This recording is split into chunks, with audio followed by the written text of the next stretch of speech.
Hello, everyone, and welcome to the latest episode of Neutral Game, your newbie-friendly fighting game podcast. I'm your host, Miodrug, aka Real Soviet Bear, and with me is Six, aka Six. Hello, I am both 6 and 6. And today, we decided to dive in a bit into the latest expansion, or season, or whatever you want to really call it, of BlazBlue Cross Tag Battle, officially titled BlazBlue Cross Tag Battle 2.0. And I'm gonna be honest, I did not expect there to be something like another season for this. I thought it was gonna be a one-off thing, but here we are. Yeah, I have been surprised when the game initially came out, like at release, the director was doing interviews where he was complaining about how ArcSys didn't give his project any budget and clearly didn't give a shit about it.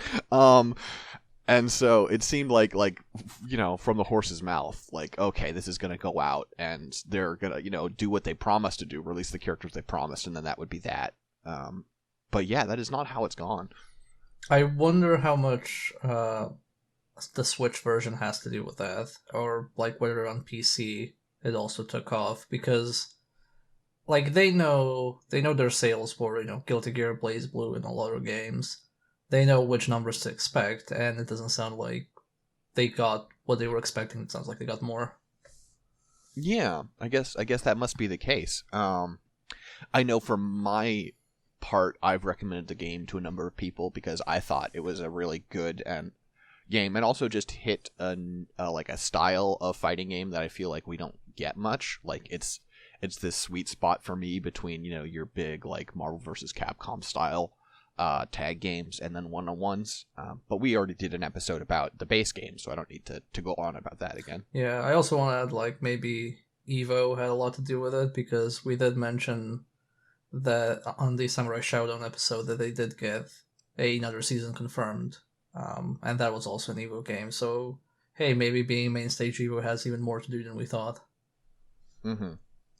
Though it's weird because I feel like, Evo this year was great for the game, but Evo last year, I don't think was. And they would have had to have started this before this year's Evo because, they had the announcement ready. Last year's Evo was, Team Scythe everywhere and honestly wasn't that hype to me. Yeah, I'm also interested to see what the numbers are, and even like broken down by region. But we're probably never going to see that, or if we see that, it's going to be years after the fact. But we got another season. We should be happy about that. And yeah, not only did they add new characters for existing franchises, they added 2 new franchises. Yeah, it's. I think I was going to say no one saw Akatsuki Blitzkampf coming. It's weird because I'm on a call with the one person who did see it coming. Yeah, I totally called it. But beyond that, I don't know that anyone did. And then so they added Akatsuki and Blitztank from Akatsuki Blitzkampf. Akatsuki, the main character, a Japanese hero who has the Blitz motor installed so that he can fight fascism. And then gets frozen and unthawed. A regular Captain America. And then Blitztank, the tank with a skull on it, that is the main villain of that game. Well, it's the main MacGuffin, but it's a playable MacGuffin, from what I understand. Oh, fair enough. I'll be honest, my Akatsuki Blitzkampf lore is a little shaky.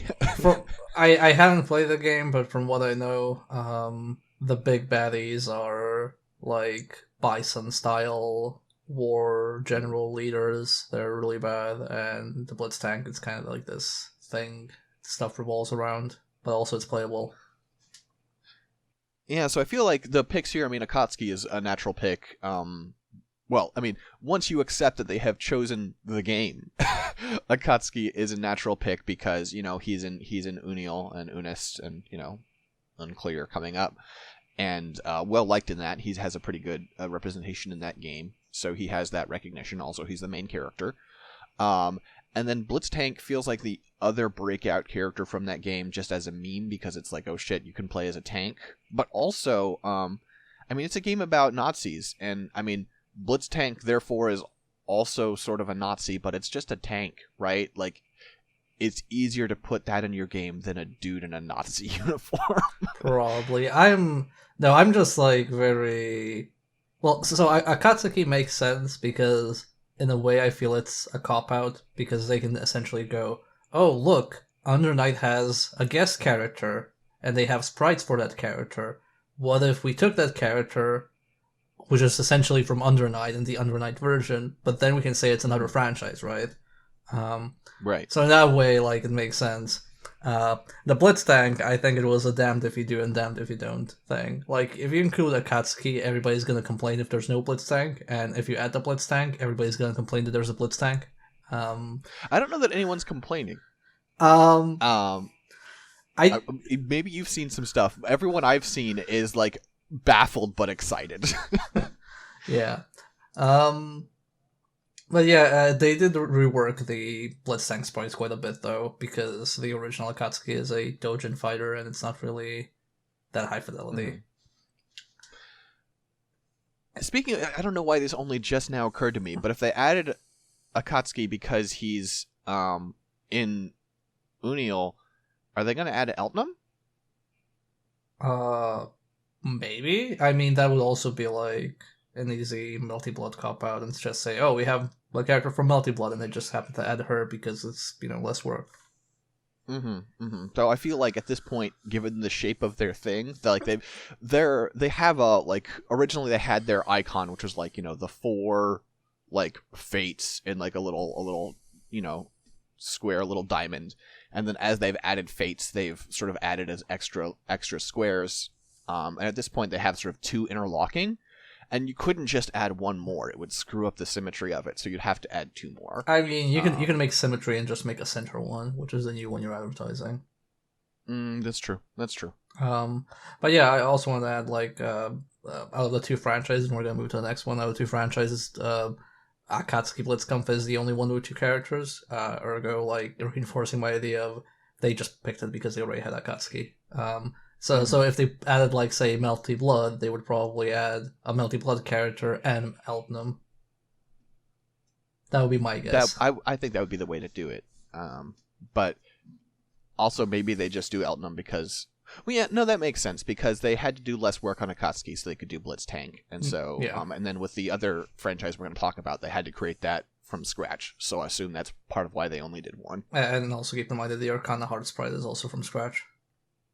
From what I've seen. Yeah, I guess that's true, isn't it? Yeah, because it's not it doesn't look like the Nitro Blasters version. So I'm guessing they did it like, they used the base. Or the Arcana Heart 6 stars. Yeah, that one was too low res to be that. Okay, didn't think about that.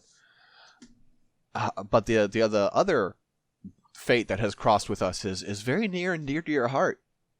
Well, I'd say I have practical experience with it, which is like, I'm not sure how often there are people who just play one Senran Kagura game, like, to completion, because I feel you're either all in on the franchise or you just don't play it. But hey, research and all that stuff, so I did play Senran Kagura, and I did play, Senran Kagura Estival Versus, which is the specific one that's guest starring, which is really weird because that one's, I don't think, the latest, and it's also a spin-off, but whatever. And they added Yumi, who is a ice-based shinobi lady who dresses kind of like the Mai Shiranui school of shinobi style. From other people's comments, I've been led to believe that's the first game where Yumi appears, and that's why it's that one. Oh, is it? Okay, it could make sense then. But yeah, it's interesting because, so, Akatsuki plays like Akatsuki, right? His Bitatsu isn't as good. And Blitz Tank is a whole thing. It's, if you think about how would a tank play, it's actually pretty accurate. I was really surprised at how Yumi plays because she's this, like, she has a surprisingly big move list of, like, variable, like, rekkas and projectiles and combos, and I think she's actually pretty interesting mechanically speaking. She continues the tradition of fully original characters feeling like they should be in a one-on-one fighting game with the amount of stuff they have and the mechanics they have. Yeah, it does seem like it's one of the things that makes me love Arxis, is it's like, if they will respect whatever, like the existing move list of characters, they'll modify them a little bit here and there, but when they get a chance to be like, oh, this character hasn't been in a fighting game before, they will kind of go hog wild. Yeah, and you can see, I think, with almost all RWBY characters, like, some of them are a bit more complex than others. Like, I think Blake has quite a lot of different moves, but a lot of them feel like their game plan isn't super tag oriented. It's more like 1v1 oriented, and it just makes you want them in a traditional fighting game, whereas all the characters who are from traditional fighting games have had their moves like halved so they could actually function as tag characters and not, fully fledged solo characters. Mm-hmm. Which is interesting you should mention that in regards to RWBY, because we also had a new RWBY character, Neopolitan, who is a villain from RWBY. And I think she's super fun. Oh, she is definitely my favorite character addition, and one of my favorite characters in the game now. She's pretty fun. Do you want to explain how she works? Like, who she is? So in the show, she is I think basically what they've said is she's not actually mute, she just doesn't speak, and we haven't really gotten into that, but she is a non-vocal lady who uses an umbrella with a sword in it, though she basically just uses the umbrella, she almost never uses the sword. And then she creates like clones of herself, like illusions. And the way she uses them in the game ends up being very much like Hibiki. Yes, Hibiki Kohaku, there it is. So he plays like BlazBlue's Hibiki. She plays like BlazBlue's Hibiki, where she like does moves that summon clones, and based on inputs, she can make them either fake or real. Like either the clone is the one that got sent out, or the clone is what she left behind. And she has like moves where she like does a taunt, and depending on what button you press, it's either she will teleport if you don't hit her, or she'll teleport if you do hit her.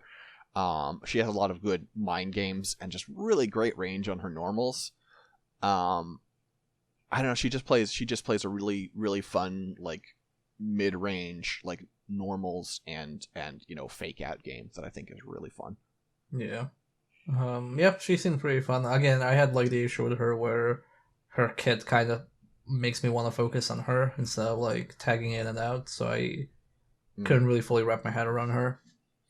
But she seems pretty good. Like, it's making me all want like just a RWBY Arc System Works fighting game. Yeah, that would be good. I would definitely enjoy that, though. I guess that probably won't happen just because of the effort of creating all that many sprites, Like, even now we only have 5 RWBY characters, and the level of quality on those sprites, like, clearly it is a pain in the ass to make them. Because nobody wants to make sprite fighters these days. Yeah, but you have 5 characters, and I'd say like for a small digital fighting game, like 10 to 12 characters is what you'd expect, right? That's true. They're close enough. They could probably pull it off. I mean, they're not going to be like usually when you make sprites for games, you make them with the idea that you'll be using them for an extended period of time, generally when you make assets for any game, you don't want to make them and throw them away because it's ridiculous, which is why SNK has KOF sprites look the same across a span of like 5 entries. And same with like, BlazBlue. So I'd be surprised if the RWBY stuff is like a one and done with BBTAG. That's a fair point.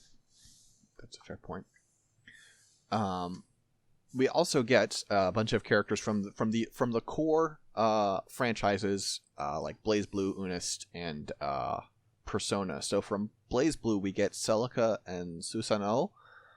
I'm going to editorialize a bit here. So tell me what you think about this. I don't know anyone in the world who was clamoring for Celica. You are probably correct, but Celica plays better in BBTAG than she does in the actual BlazBlue game because her healing is actually good now without being broken. Yeah, no, that's true. She does come together in a way that, like, playing her in BlazBlue, she's just so clunky and weird. But she flows much better in BlazBlue. Yeah, to just like explain to people, in BlazBlue she slowly heals herself with moves, and I believe some moves like give her temporary health, like a la Street Fighter Focus, which she can replenish with other moves. But it like the thing we mentioned probably in previous episodes, healing in fighting games is a very weird way to do. Like sometimes it works with Ragna because it's part of a regular move, but straight up, this move heals me usually is either very powerful or very weak.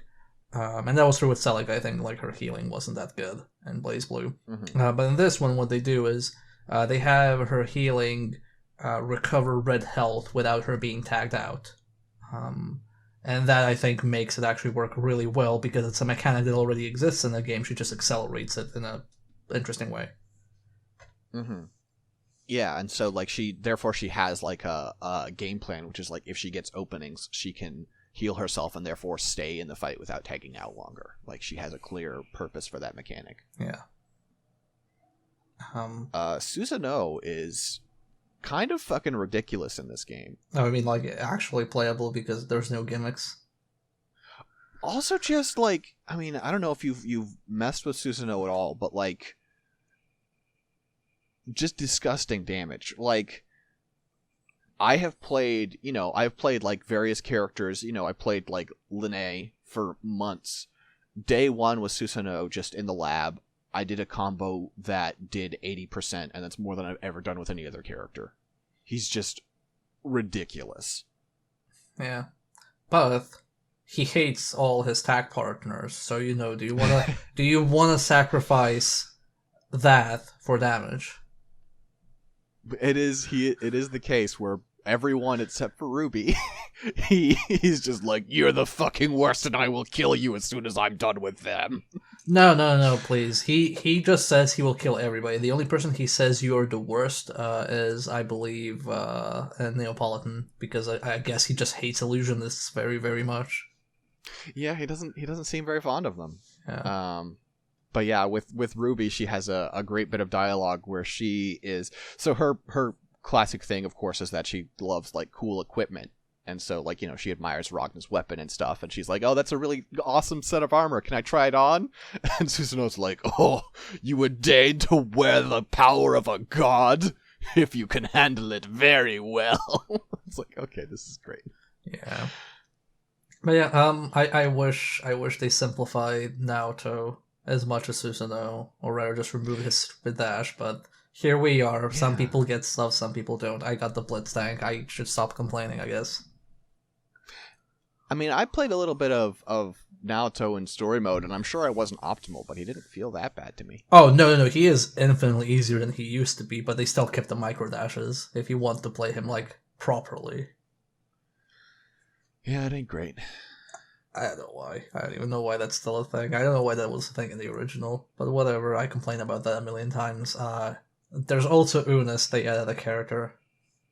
Mm-hmm. They added the final boss of Unis, Hilda. So now you have multiple options if you want to run a team like full screen normals. I mean, I don't know much about Hilda, and I haven't fought that many Hildas in Under Night.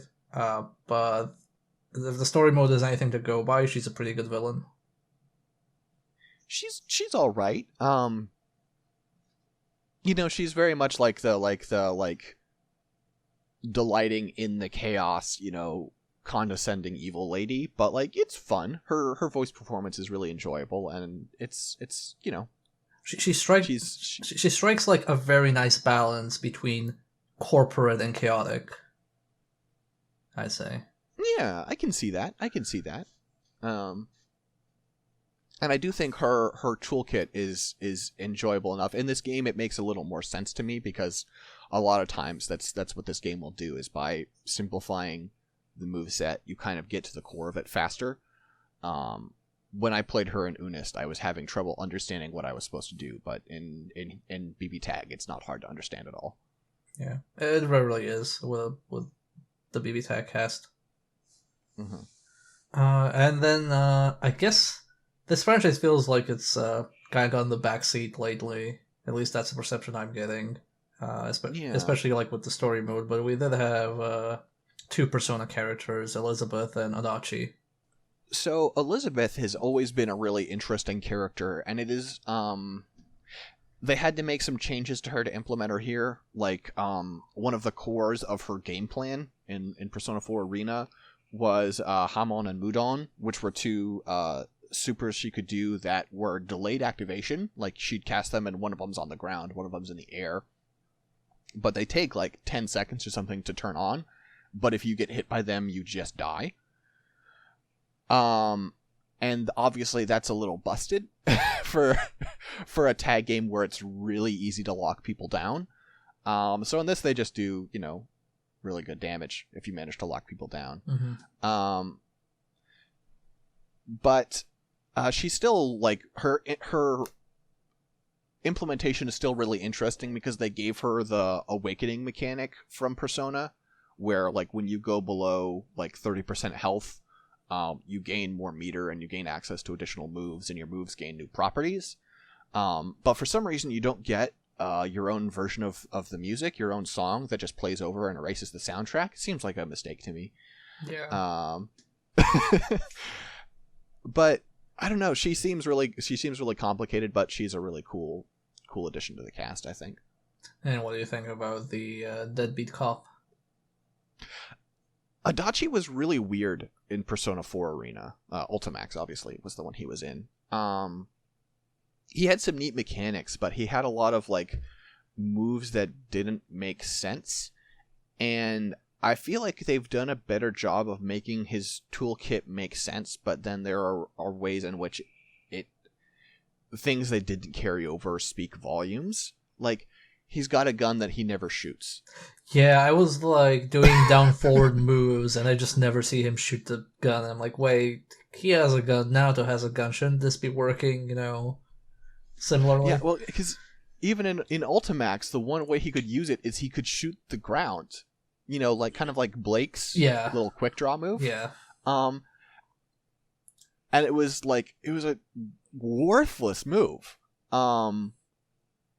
So like, they're kind of shackled to the sprites that they've got, but it's just a weird like visually it doesn't feel like he necessarily comes together. He's got a good feel overall, I think. He's really good at like his moves are like spaced and paced in such a way where he makes you think there's an opening and then quickly punishes you for it, and I think that dynamic works really well. But beyond that, I don't know. He still feels a little strange. I mean,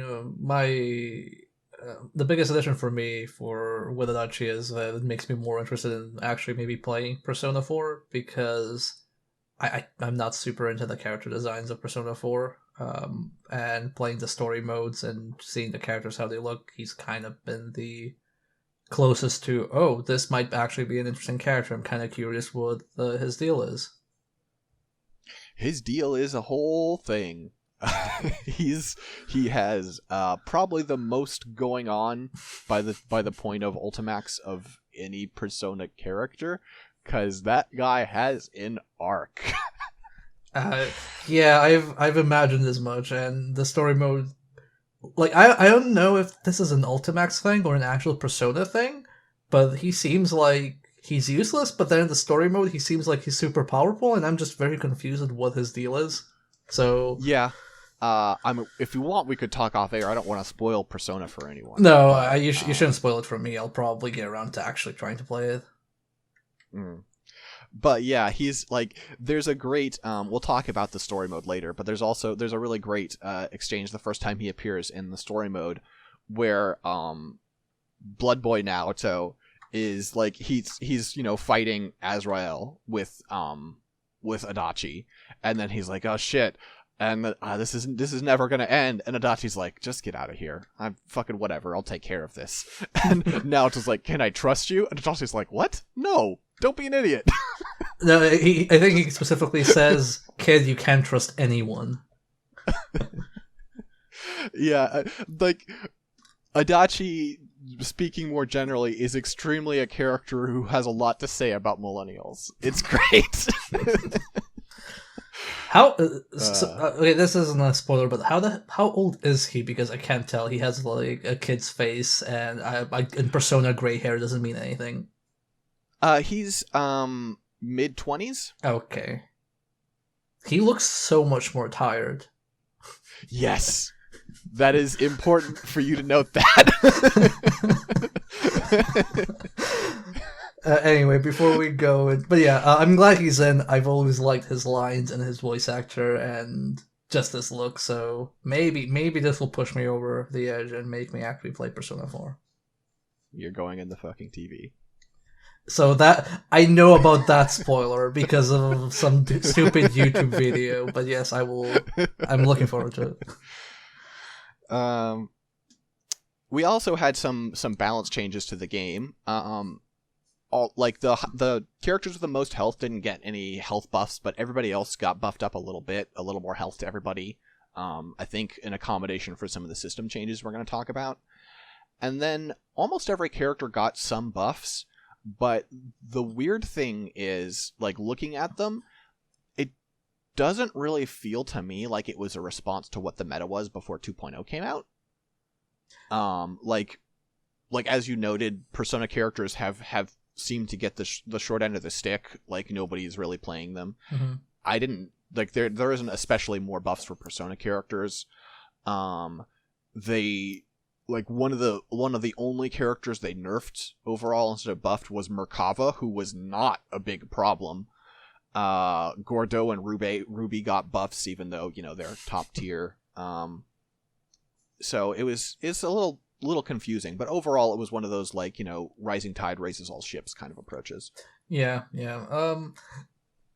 I guess it's like very different to balance a tag team game because you really only see issues if a character is self-sufficient, but I think in a lot of cases, like, despite characters like as alone being super powerful, you'd have situations where, you know, okay, Ruby's powerful on her own, but what really makes her powerful is when people pair her up with somebody like Gordo or something else. But you can't really go too much into nerfing one character because then you nerf other pairings.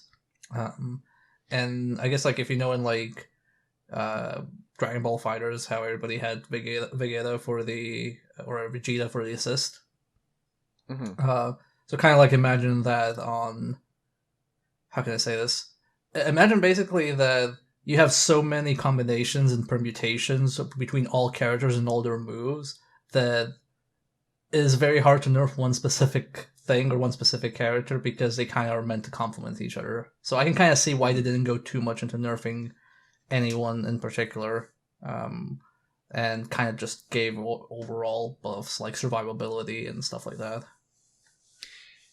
Yeah, and whenever I see, like, buffs or, you know, like, nerfs to characters that I don't understand, I think a lot about actually when Ultimate Marvel vs. Capcom 3 came out, and Seth Killian was the community manager.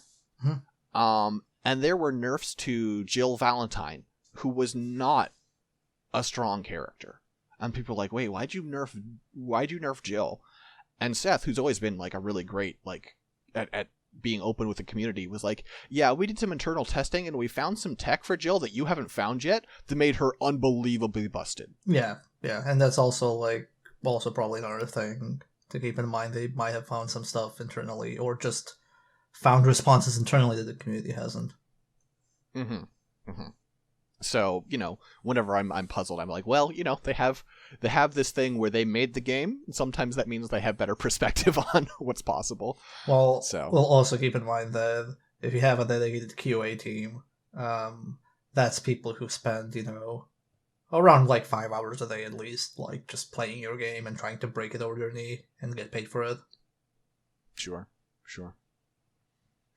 But the core, I think, of 2.0 beyond new characters and stuff, is the system additions that they've made. Yeah, I definitely say that the system changes are a direct response to how people have been playing the game, and I think they are very good for most part. Mm-hmm. So we can start with the first one, which is the cross trade, where if you do the smart combo, which for those who don't know is the auto combo button where you just press A, and everybody has a different length of the string, and if you do that and press an extra time at the end of the smart combo, your partner will automatically tag in, and you'll spend partner gauge or cross gauge, whatever they call it.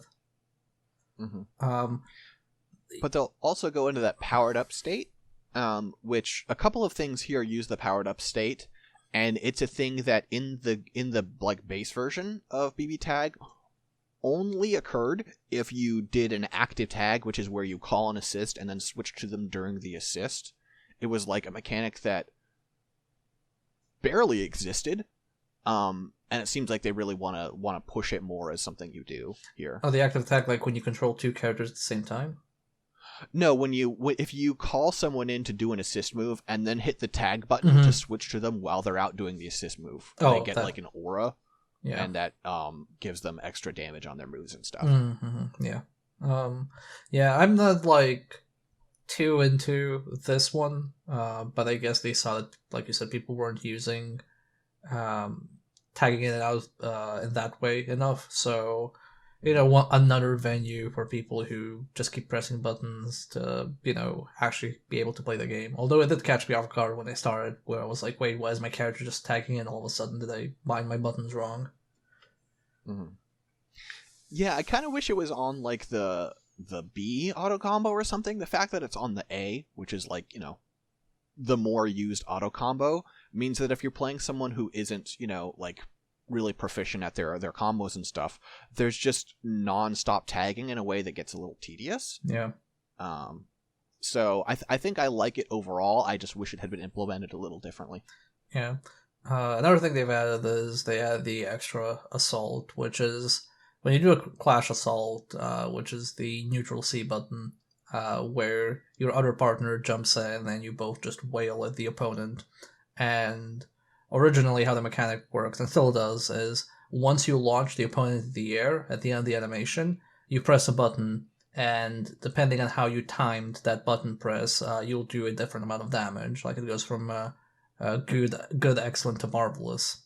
But what the extra assault does is if you press C, you spend 1 meter and you just do max damage. I think like maybe even more than marvelous. I'm not sure. Yeah, you do more. You do actually significantly more damage, and then also again the powered up state for the character that initiated it. So I think this one is fine because I saw people very often just miss the marvelous timing, like in regular matches, and like even when I'm playing, it's very hard to nail it down sometimes in the heat of combat. So I can kind of see this as a fair trade of, okay, we'll let you just do max or more than max damage, but it's gonna cost a meter, and I think that's fair. And also, this is a game where you gain meter pretty rapidly, so like an extra meter dump is a good thing to have, I think. Yeah, and speaking of gaining meter, they've added rampage time, which thankfully is nothing like danger time from Guilty Gear. Instead, if the timer is at 80 seconds left, everybody will get increased meter gain, and then the lower the timer, the higher the meter gain is. So I'm guessing this was meant to combat stalemates. Like, I don't know how often stalemates actually happened. Yeah, there was definitely a problem, like less at like higher levels, but for average players and also at the beginning of BBTAG's life, there's a big problem with timeouts. And they were like, no, fuck that. End the match. Yeah, and I think some characters will definitely benefit more from this than others, especially if you have like EX projectiles or projectile supers. You'll probably appreciate this more than some other characters, but hey, I guess then you just have to kill somebody faster, which isn't hard in this game. Hard. Yeah, no, at this point in the game's life, unless someone's defense is fucking incredible, I don't really see anyone get, like, I don't even see rampage time pretty much because people just die. Yeah, I don't know when I've seen that timer like last time go to 80. Mm-hmm.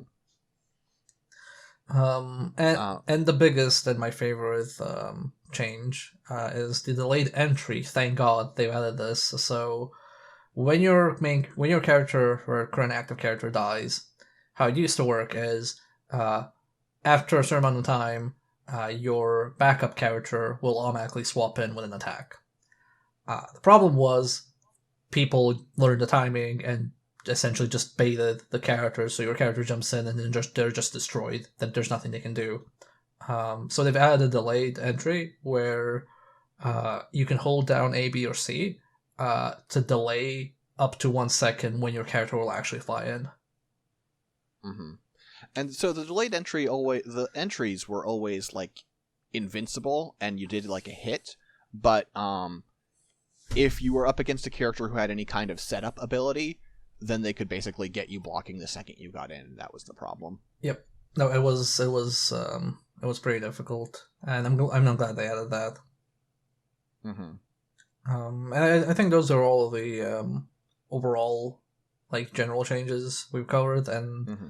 yeah, I think I think the bulk of the meta responses wasn't system-wide changes, and I'm pretty sure they were kind of like terrified or careful about how to balance individual characters and not to go too overboard because that can get out of hand more easily, and I kind of feel these outer changes make more of an impact anyway.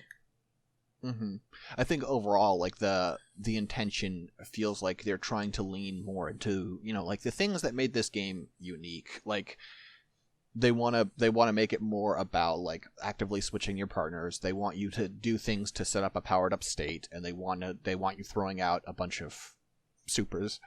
And they also don't want anyone to be able to do like incoming setups because they think that sucks. So I have a question for you now, and we're gonna cross the podcast episodes a bit now, which is justified. So when it comes to 1v1 fighting games, so Arc System Works has Team Blue and Team Red. Team Red does Guilty Gear, Team Blue does BlazBlue. Mm-hmm. When it comes to 1v1, I think Team Red has a much firmer grasp on how to like balance the game. That is bullshit. Nope. I'm firmly in belief after playing both BlazBlue and Guilty Gear. I think they're like Guilty Gear does a better job at balancing stuff. Yeah, no, that's probably true. I just wanted to do the joke. Oh, okay. This is the spell of the game. Yeah, I get it. Also, like you mained Terror Meek, don't tell me you like BlazBlue balance. No, that's true. Poor Terumi. But I don't play enough Dragon Ball FighterZ, and Dragon Ball FighterZ is Team Red's tag team game, and this is Team Blue's tag team game. So you played both more than me. Who do you think does a better job at like responding to, I guess, like the meta and just like making changes in the game? Like what gives you more confidence, or what makes you think? Who do you think has a better feel for it? So this is a complicated one because there's an extra hiccup to this, which is that so the publisher for Dragon Ball is Bandai Namco, and they won't let them patch the game. Oh, I didn't know that part. Yeah, in the interest of like having a stable competitive scene, they're like, no, you get to balance patch every like 7 or 8 months, and in between you just gotta watch, and that's a terrible decision.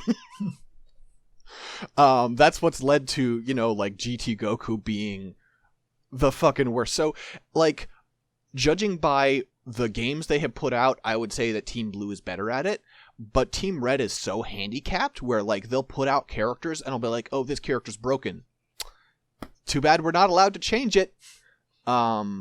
That sounds like that. I feel like it's not fair. That sounds, is Tekken and Soul Calibur patched that way? Like every X months is when they do balance patches?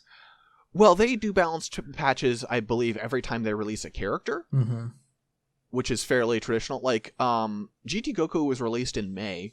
We've had several characters released since then. 3 characters, I believe. Mm-hmm. Nothing.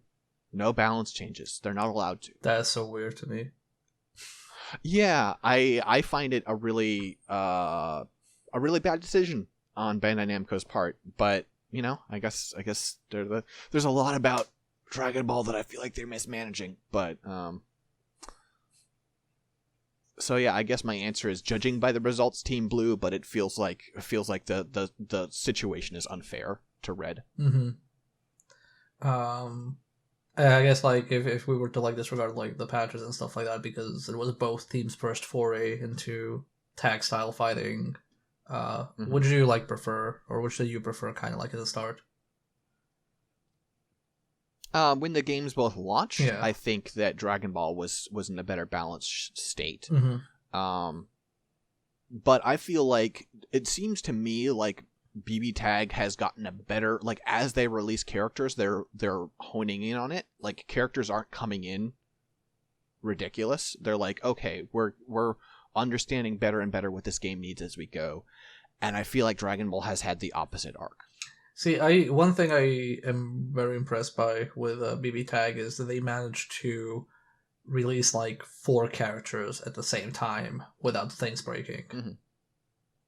Well, yeah, like usually, and they also don't... usually one character release is risky enough, but just doing like 4 or 5 parallel releases gets really difficult. And it's not like they take over the meta, Yeah. Like, it's not like, BBTAG 2.0 came out and now all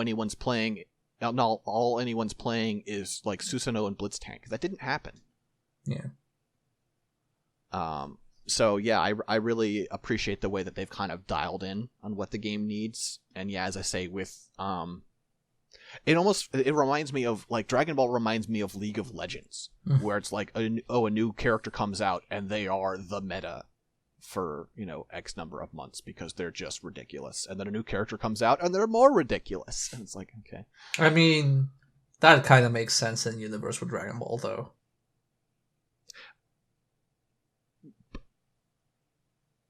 Yes, but who cares? Like, this is a fighting game. If you wanted to just make it like power levels, then like, okay, make Beerus the strongest character and then fuck everybody else. No. So they're making power levels, but it's based on how later you're released. Okay, I guess I can kind of see. Well, then why is Janemba so shitty? I don't know. I'm just trying to figure out what's happening, but I didn't know about the patching thing. Okay, well, I just want to, like, before we move on to the story mode, which is the last thing we want to cover, I just want to ask, which team are you playing in BBTAG? I am playing Neopolitan on point with Yang in the back. Okay, well, I'm playing Akatsuki and Naoto currently, which is I'm 40% of this decision was because they have a unique intro. The others, mine was lucky. Oh, okay. I didn't. I was just like, oh, I love the way Neo plays, and then it's like, oh right, there was that fight in the show where Neo almost killed Yang, so of course they have an intro. I think everybody. Or Yang's like, I think everybody in RWBY has an intro with each other. Yeah, I mean, it's a small enough cast, you might as well. Yeah. Okay. Anyway, move on to the story mode, which is last time we talked about the story mode in BBTAG. I said that I find it better than the story mode in actual BlazBlue. And I was offended, as I recall. Were you offended? If I didn't express it, then I was holding back, because how dare you? Okay, well, I'm just gonna say that episode 2 has an even better story mode in my mind. Episode 2, I'll actually agree with you. Yeah, because the overall, I mean, they reset the plot in a way. It's just kind of like, oh, it's everybody stuck in the same world, take 2, I guess. But I think the writing is funnier, and I think the scenes are funnier. And I also think that they did make a good decision of having non-fighting segments. Like actually put effort into those non-fighting segments rather than just watching a wall of text. It actually has new art, a lot of accompanying sound effects, and, like I said, actual good writing. Mm-hmm. Yeah, no, that was one of the big notes I had, was that like in the original story, it was like, there'd be some fun writing, but every single time any encounter led up to a 2-on-2 tag battle. And it's like, okay, sure, it's a fighting game, but it really adds a lot that there are numerous instances here where that's not what happens, where it's like, oh, here's the two and they're paired off and they have to do a 3-legged race. Oh, okay. Yeah, and I just like the 3-legged race happens, and I want to spoil it, but when the enemy quote-unquote team, when the race started, the move the enemy team did, I laughed my ass off. Because it made so much sense in universe, and you can see that the writers are aware of all the BlazBlue memes that have existed for the past decade.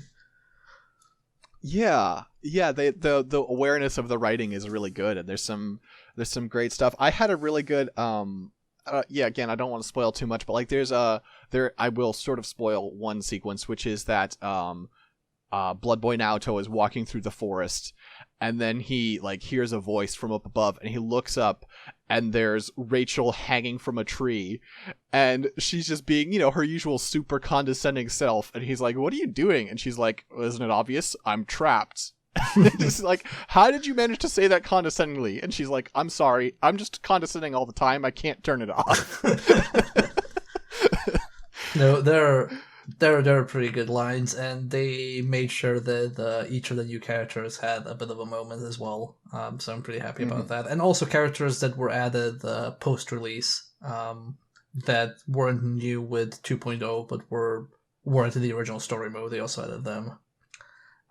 It's weird. There must have been some kind of conflict of some sorts with scheduling, because Yuzuriha, at least in Japanese, isn't voiced. They use her combat lines where she's just going like, hey, at the start of every line or something. But everyone else is voiced. So when I saw that, I was like, oh, did they only get characters from certain franchises? But then it's like, no, Seth is fully voiced, and like, weird. Wait, did you watch it in Japanese or English? Japanese. Ah, okay. I did the English, and the English voice acting is like spot on. It's really good. I'm actually I usually play. So I usually play BlazBlue in Japanese, but I made an effort for BBTAG to just have everything in English, and I've been pretty happy with the results. Everybody put in a lot of good work. Yeah, with Yuzuri Sa's voice actor is absent, but other than that, the Japanese is very good as well. Yeah, it was probably a scheduling conflict then, because she's like voiced quite nicely. So my favorite, I'm not gonna spoil it, but my favorite sequence was definitely the one with the barrel. Yeah, it's a very good sequence. But yeah, essentially how it's based is, like we said, the original is bunch of characters from different franchises meet up. There's a conflict or miscommunication or whatever, and then System, which is the host of everything, the big robotic voice, says, "Oh, okay, there's 4 of you, so 2-on-2 tag battle, go." And every time there was a fight, whereas here, sometimes it's a fight, and sometimes it's just a very long narrative sequence, but without it dragging on. I think they're like paced quite nicely. Yeah, like you mentioned, like how the writers are clearly aware of like community memes and stuff. I was really like, I had to take a walk. I was not prepared for them to be like, "Hey, 9 and Jubei, that's weird, right?" Like, oh, okay. Oh, that. Yeah. Yeah, that entire part with that was weird. It was a lot. It was a lot to take in, yes. But when is this like supposed to be set BlazBlue wise? Like, this is before Central Fiction. Like, characters don't know about each other or some stuff like that. Right. It's before Central Fiction. It is obviously after the initial campaign of BBTAG.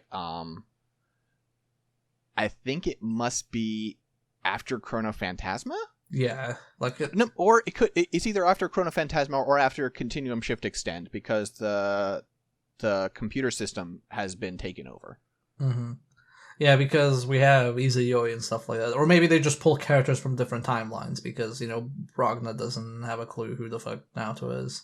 But then again, it just seems like the story mode and the like pre-combat battle scenes for regular gameplay have their own narratives. Mm-hmm. Because some of the reactions aren't really consistent. Then again, it's BlazBlue. Maybe everything is canon, like because there's time loops, and maybe everything actually happened. You can't escape from crossing fate. Yeah. That say is everything. Would you like to add anything else before we wrap this up? I mean, I feel like the game's in a better shape than I feel like it's ever been, and I'm really happy. I think it has a bright future. I hope that this isn't the last. Like, I hope they're not just done with it now, because it would be a real shame for them to like get it to the point where I'm willing to say I think it's the best fighting game of 2019. Mm-hmm. Obviously, it wasn't released in 2019, but like edition wise, it is the best. It would be a real bummer if after that they were done. So I hope we got some more on the way. Yeah, I'd say that as someone who didn't play it since a few months after release, and like until recently when 2.0 came out, I'd say it's very intimidating unless like if you play against people who have played obviously a lot. But mm-hmm. like if you're okay at fighting games, I think you can get pretty decent within like a day. Like, I played it one evening, and I managed to still get wins in against people with several thousand wins on their profile. So, it's not impossible, it's just very intense and requires a lot of focus. Because, yeah, it's not hard to do big damage in this game. It's more, you gotta know your characters, you gotta know the matchups, and you gotta feel the rhythm. I don't know, I needed a third point, I'm sorry. No, it's fine. It's fine. We're just gonna wrap this up. Six, where can people find you? You can find me on Twitter at SixDetmar, SIXDETTMAR. I've got a pinned tweet, tells you everything that I do. I will specifically shout out scanlinemedia.com and patreon.com/scanlinemedia. And you can find me on twitter.com/MDKII. That's MDK Roman numerals 2. And you can also follow me on twitch.tv/RealSovietBear. And also just search me on YouTube for Real Soviet Bear, and you will find me doing a little mini series of Master System games retrospectives. So tune in for that. Oh yeah, and I'll edit this out if you want me to. But should I put this up on Christmas? Should I say Merry Christmas to folks? I mean, look, you say Merry Christmas, I'll say Happy Halloween, and then it doesn't matter when we put it up. All right. So Happy Halloween, everybody. Valentine's Day. No, that's too corporate. Okay, sorry. Just say Merry Christmas. Merry Christmas. Peace out.